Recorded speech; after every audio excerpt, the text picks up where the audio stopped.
정원인가요? 내 이름은 종타쿠 오덕이죠. 우리 종대 여러분, 오늘 하루 어떠셨나요? 오늘은 인기 애니메이션 규멜 칼레 유튜버 종타쿠가 들어가 요리치가 된다면 어떻게 될지에 대한 가상 시나리오 오브입니다. 이 영상에는 원작의 스포일러와 개인적인 견해가 있으니 그 점 유의하시기 바랍니다. 大丈夫ですか? 그럼 시작해볼까요? 저번 영상에서는 요리치가 된 종타쿠가 사네미와 교매를 구하고 다레옵을 쓰는 무이치를 맞닥뜨리게 되는 것까지 전개했었죠. 저번 영상을 보지 않으신 분들은 보고 오신 뒤에 이 영상을 이해하고 즐긴 데 소라니 보고 온 것 추천드리고요. 이 가상 시나리오 컨텐츠는 원작의 고증을 철저히 따라가는 매끄러운 진행되지 않기 때문에 어느 정도의 설정료나 능력치 보증은 이해해 주셨으면 좋겠습니다. 그럼 오늘의 가상 시나리오 시작하겠습니다. 요리치는 어째서 무이치로가 다레옵을 쓰고 있는 것인지 알 수가 없었고, 원작에서는 분명 귀살대 주들 중 기껏해야 중위권 수중의 실력이었는데 혈기화된 지금은 어째서 교메이보다 강한 검술을 구사하고 있는 건지 의아했죠. 무이치로는 덤덤하게 다레옵을 계속해서 쏟아냈고, 요리치는 이거 긴장하지 않으면 베이겠다며 착륙들을 겨우겨우 피하고 있었습니다. 요리치는 해외 오브션에 무이치로 공격했는데 무이치로는 요리치의 칼을 막았고 곧바로 방역까지 취하는 전투력을 보여 주변에 있는 모든 주들을 경악하게 했죠. 그런데 그때 또 하나의 다레옵 참견이 날아와 요리치를 덮쳤고, 요리치는 뭐야 이건 또? 라고 하며 가까스럽게 뒤로 물러나 그쪽을 바라봤습니다. 요리치, 네 녀석 어떻게 살아있는 거냐? 라고 하며 코코시보가 있었고, 분명 죽었다고 생각했던 요리치가 살아있자 엄청나게 놀란 표정이었죠. 코코시보는 역시 네 녀석이 상인의 혈기를 죽이고 기검사들에게서 기억을 되찾아준 건가?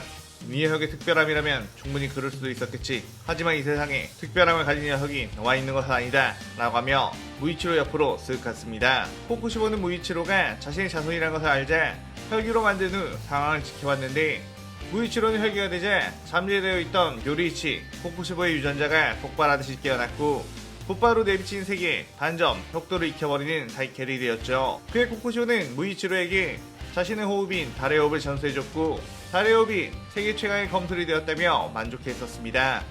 그런데 이렇게 요리치가 부활했다는 것을 보고 다레옵이 해외 호흡보다 우월한 검술이라는 것을 증명할 수 있게 되었다며 수백 년 동안이나 나를 잠시했던 굴욕을 씻어주겠다고 했죠.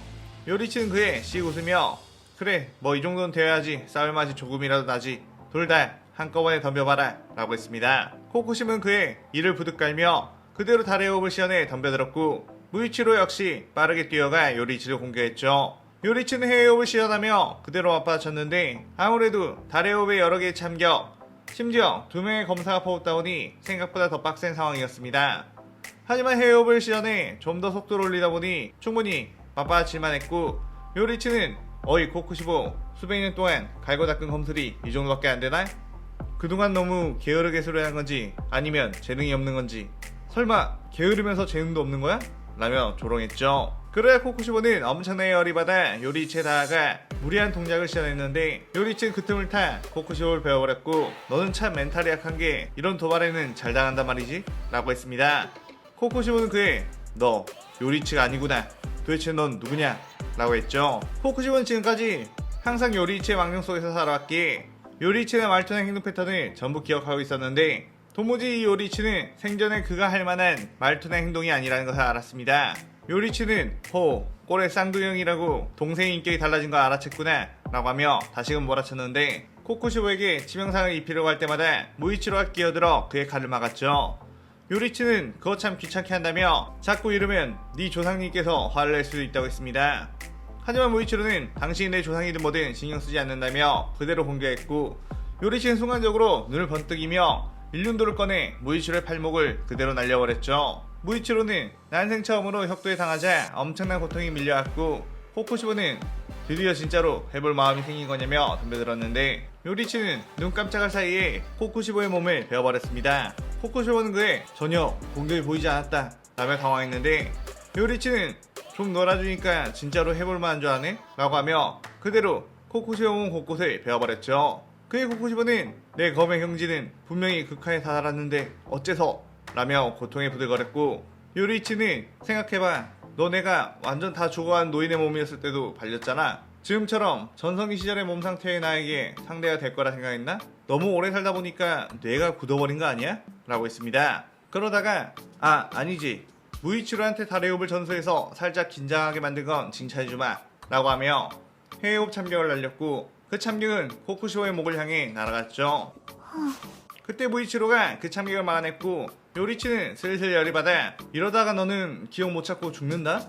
라고 하며 거대한 헤어업 참경을 다시 날렸습니다. 무이치로는 그 헤어업을 막아내려고 다시 덤볐지만 그 파워에 밀려나가 온몸이 바스라져 버리기 시작했고 혁도의 힘에 의해 몸이 잘 재생되지 않았죠. 요리치는 무이치로 이제 그만 덤벼라. 다음번 공격이면 너 반드시 죽는다. 내가 너만 못 살려서 네 팬들한테 한 소리 듣게 해야 되겠니? 라고 했고 무이치로는 죽더라도 네 혁을 베어버릴 것이다 라며 불굴의 의지를 보였습니다. 무이치로는 원작에서 코쿠시보에게 반으로 썰린 상태에서도 끝까지 저항했던 강인한 아이였기에 아무리 앞에 강력한 요리치가 있다고 하더라도 물러서려고 하지 않았죠. 그런데 그 순간 무이치로의 눈앞에 어떤 한 아이가 나왔고 야 이 바보야 정신 차려 너 이러다가 진짜 개죽음 당한다고 라고 소리쳤는데 무이치로는 그를 보고 언젠가 잊어버렸던 자신의 형 유이치로라는 것을 알았습니다. 무이치로는 코쿠시와 유이치를 동시에 마주하다 보니 쌍둥이의 어떤 나지금이 무의식이 느껴졌고 무의식 속에서 유이치로에 대한 기억이 살아나기 시작했던 거였죠.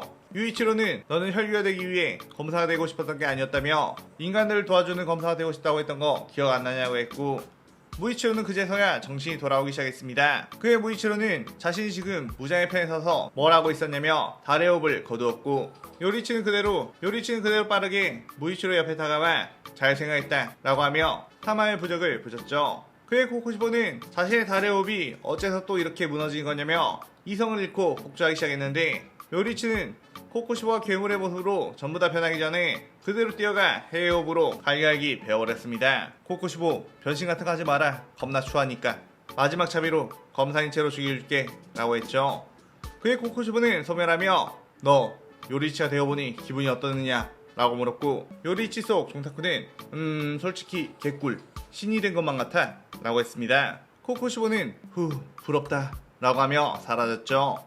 그런데 그 순간 난징은 기가 느끼더니 수많은 촉들이 날아와 지쳐있는 계열대 주들을 공격했고 요리치는 눈을 번뜩이며 해외호흡 참격으로 그 촉수를 베어버렸죠. 요리치는 어서와라 무잔 어째 제 발로 찾아왔네? 라고 했습니다.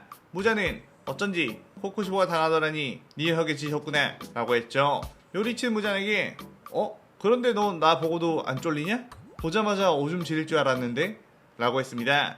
그의 무자는 내가 언제적 무자인 줄 아느냐며 나는 이미 태양까지 극복한 완전 무결한 존재가 되었다 라고 했죠. 요리치는 어이없어 하며 야 태양 극복한 것도 다 내가 해준 거잖아 라고 했고 무자는 그 말을 곰곰이 곱씹어보더니 너 설마 내 몸속에 있던 그 자식이냐? 라고 했습니다. 그의 요리치는 그대로 빠르게 뛰어가 해외호흡으로 무자의 몸통을 베어버리며 응 나야 반가워 라고 했죠. 무자는 막상 요리치의 혁도에 맞자 갑자기 바지에서 무언가가 흘러나왔고 요리치는 야 너 그거 설마 오줌 지린 거냐? 라고 했습니다. 무자는 내가 왜 이러지? 라며 당황했는데 무장의 몸은 지난번 종타쿠가 들어가 요리치에게 오지게 썰렸었기에 몸에 각인되어 있던 공포가 다시금 되살아났고 자신도 모르게 바지에 실례를 해버린 거였죠. 요리치는 이야 저번에 피해자로 있다가 이렇게 가해자가 되니까 또 색다르긴 하네. 너 태양을 극복했다고? 그럼 쉽게 죽지 않겠네? 그런데 나는 무한 체력을 가진 몸이라서 널 무한으로 계속 베어버릴 수 있다 라고 하며 해외호흡으로 무잔의 온몸을 갈갈이 베어버리기 시작했고 그 엄청난 검술은 밤새도록 계속되었습니다. 무자는 엄청난 재생력으로 요리치가 베어버리면 안타깝게도 재생했고 몸은 공포의 얼어부터 아무런 대응도 하지 못하며 무한한 고통만 떠안게 되었죠. 무자는 초식동물 같은 비명소리를 내며 울부짖었고 요리치는 어림도 없다며 요리치가 되었을 때 너를 이렇게 배워보지 언제 이러겠냐며 신나했습니다. 무자는 그러다가 멀리서 자신이 당하는 걸 즐거운 듯 바라보고 있는 타마요에게 타마요 잘 만났다 어서 빨리 혈기를 인간으로 되돌리는 약을 만들거나 아니면 내가 소멸하게 만들어줘 라고 외쳤고 타마요는 당신은 죽을 정도로 고통을 당하지만 죽지 못하는 몸이니 내게 자비를 베풀어 달라는 건가요? 라며 웃었죠. 그러다가 이미 혈기를 인간으로 되돌린 약은 준비가 되어 있습니다. 하지만 좀 더 당신이 고통당하는 것을 즐기도록 할까요? 라고 했습니다. 요리치는 타마야가 저렇게 웃는 건 또 처음 보네. 마치 흑막이 밝혀졌을 때처럼의 소름돋는 미소야 라고 느꼈죠. 그렇게 시간은 흐르고 어느새 동이 도올 때가 되어오자 요리치는 괜히 이러고 있다가 귀달대 주들 모두가 태양빛에 소멸해버리면 안되니 어서 인간이 되는 약을 모두에게 주라고 했습니다. 그의 무자는 고통과 기쁨이 교차하는 눈물을 흘렸고 드디어 이 고통에서 해방될 수 있겠구나 라고 했죠. 우선적으로 주들은 그 약을 맞고 모두 인간으로 돌아가기 시작했고 무자에게도 역시 그 약을 투여해 점점 혈기제 생력을 잃게 되었습니다. 요리친 타마에게 그 약을 이곳에는 없지만 그래도 귀할때 전주였던 텐겐, 사내미 그리고 그들의 가족인 텐겐의 아내들과 게냐에게도 인간이 되는 약을 주라고 했죠. 타마는 알겠다고 했고 요리치는 부장 인간이 되어 초라해지자 마무리는 그래도 지금껏 수고해준 네가 하라며 타마에게 손짓했습니다. 그의 타마야는 내 손으로 부장을 죽인 날이 오다니 정말 감사하다며 무잔을 손톱으로 갈기갈기 찢어 죽여버렸죠. 타마야는 이제 무잔도 죽였으니 더 이상 혈기로 살아가고 싶지 않다며 자신에게도 약을 투여했고 요리치에게 당신 어떻게 할 것이냐고 물었습니다. 요리치는 뭐 이 몸으로 쭉 사는 것도 재밌긴 하지만 슬슬 고양이들 밥도 줘야 되고 새로운 가상 시나리오도 떠올랐다 보니 인간이 되는 약을 주라고 했죠. 타마야는 지금껏 수고했다며 요리치에게 인간이 되는 약을 투여했고 요리치 속 정사코의 눈앞이 어두컴컴해지더니 어디서 낯익은 고양이 울음소리가 들렸습니다. 정타코의 고양이들은 집사야 언제까지 잠만 자고 있을래? 어서 일어나 참치캔을 까다오 라고 했고 정타코는 제가 좀 오래 잠들어 있었죠? 제가 귀칼 세간을 구하고 오느라고요 하하 라고 했죠. 그의 종타코의 고양이들은 어휴 이 오독새끼 또 헛소리하고 있네 언제 정신 차리려나 이 닝개는 이라고 하며 이 시나리오가 끝이 나게 됩니다. 자 이렇게 길고도 길었던 정타쿠 빙의 시리즈가 완결이 되었네요. 저번에 했던 탄지로 빙의 시나리오는 단독 시나리오 치고 아카자에서 무젠 요리치까지 이어오며 합치면 17부짜리 시장기 에피소드를 마치게 되었습니다. 다소 뇌절인 부분도 많이 있었지만 그럼에도 즐겁게 즐겨주시는 분들 덕분에 저도 신나게 달려왔던 것 같아요. 오늘의 가상 시나리오에 대한 감상평 많이 남기시고 저는 또 다른 재밌는 시나리오를 들고 찾아오겠습니다. 오늘 영상 즐겁게 보셨다면 구독, 좋아요, 알림 설정 누르는 거 잊지 마시고요. 그럼 오늘은 이만 사요나라.さようなら。